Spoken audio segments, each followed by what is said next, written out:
What's up, guys? This is Tim here. We have a 2005 Honda Element complaining about a brake noise. So hopefully this will show up on camera.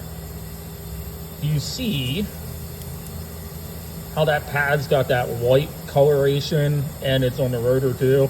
That's normally a sign of overheating. And this is hot. This is hot. I can't. You can feel it's a lot warmer than the other side. I can't spin it by hand. The first thing I'm going to do, try to do this so you can see it. I'm going to break the bleeder loose. You see how we have pretty much a steady stream of fluid coming out of there. That means that the brake hose is good. And the caliper is still locked up. So that means that the hose is good and that the actual caliper is bad. Whether or not it's the slide pins or locked up in the bracket, I don't know. We're just going to say it needs a caliper. And I'll be back if they decide to get the work done. Okay, guys, I know the lighting here is not the best, but I'm going to do the best I can. And at least you'll be able to generally see the procedure.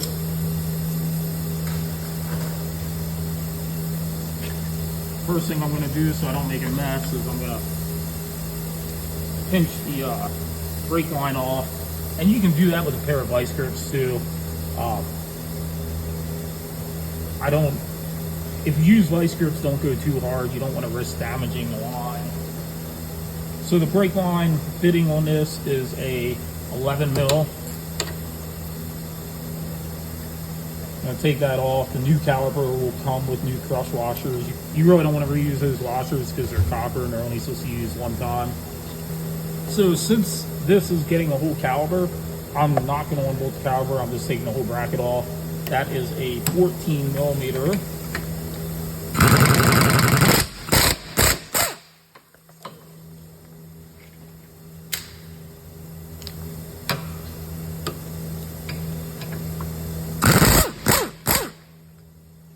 I got the two 14 millimeter bolts out. Oh my god, that thing's stuck on there. I got the caliper off. You can see the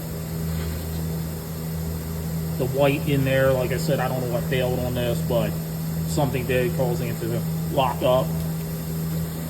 Alright, so I got my impact driver, which is an invaluable tool when you're dealing with these.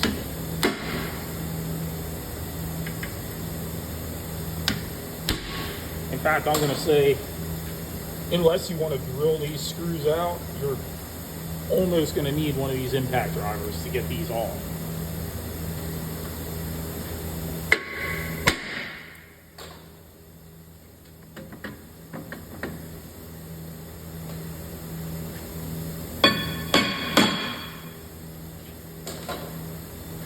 There we go, I got the brake rotor off. You want to check the condition of the e-brake shoes. You'd see they are spectacular. They don't start off with very much life anyway. And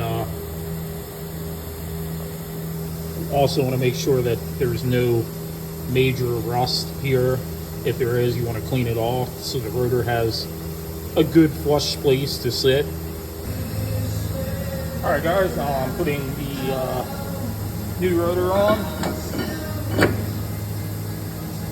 This right here is the e-brake adjusting window. I had to take the rubber plug out of the old rotor, pop that in here quick. Okay, so we got the new brake calipers. You want to always make sure, this sounds simple, but you always want to make sure the bleeder is up and not down. You want the right on the right and the left on the left, or you will never be able to bleed it. And yes, I have seen that a million times where it's put on upside down. Alright guys, I'm going to throw the two 14 millimeter caliper bolts back in.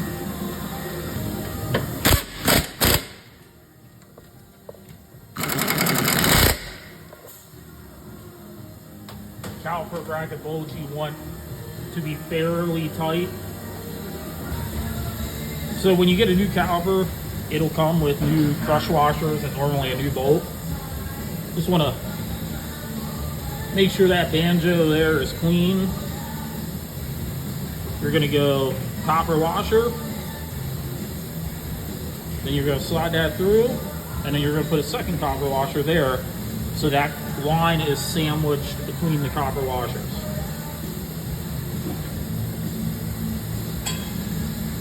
These I put on by hand so I can feel that washer crushing. There we go.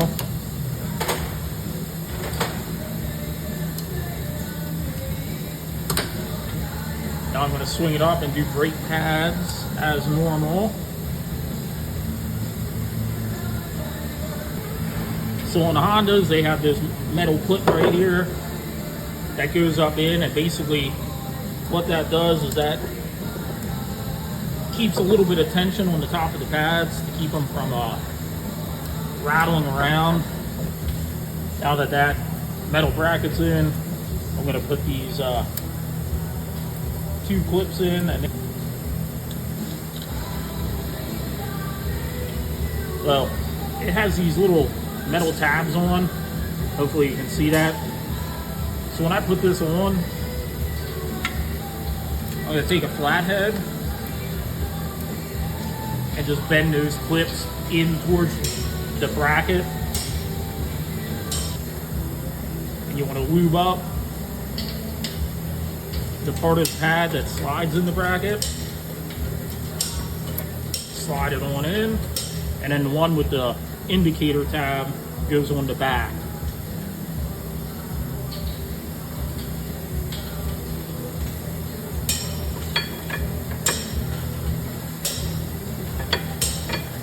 Go. I got them in. They move nice and free, like they should.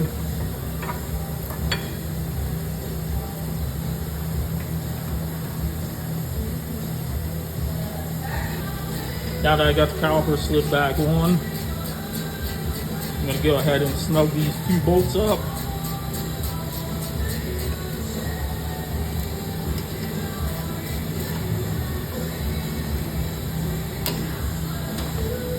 Take my clamps off.